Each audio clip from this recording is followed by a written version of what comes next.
Morning morning ఇంత చలిలో ఎక్కడికి వెళ్తున్నామో తెలుసా? సూర్యుడు వచ్చినా సరే బైక్ మీద ఐస్ గడ్డల్లా అయిపోయాము.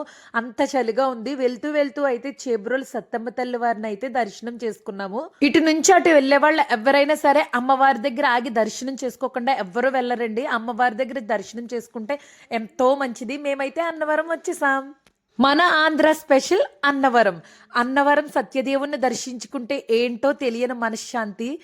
వ్రతానికైతే చేయించుకుందామని అయితే కూర్చున్నామండి. వ్రతం మధ్యలో కానీ రిషిబాబు టాయిలెట్ అడుగుతాడేమో అని భయపడ్డాము. బట్ పూజ అంతా కూడా అయ్యేంత వరకు ఎలాంటి డిస్టర్బెన్స్ చేయకుండా చాలా అందంగా అయితే పూజను చేశాడు. అన్నవరం ప్రసాదం ఎంత ఫేమస్, అన్నవరంలో భోజనం చేయడం అనేది కూడా అంతే అదృష్టం అండి.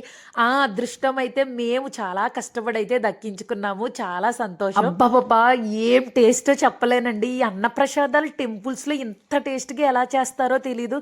మనకి ఇంటి దగ్గర ట్రై చేసినా రావు ఇలాగా కదా. అన్నవరంలో ప్రసాదము భోజనంతో పాటు ఇక్కడ ఈ ప్లేస్ కూడా చాలా ఫేమస్ అండి. అందరూ ఫోన్లు పట్టు కూర్చుంటారు, ఎవరు జరిగితే ఎవరు తీసుకుందామా అని. మీలో ఎంతమందికి అన్నవరం అంటే ఇష్టమో కామెంట్ సెక్షన్లో అయితే మెసేజ్ చేసేయండి. That's for mini blog.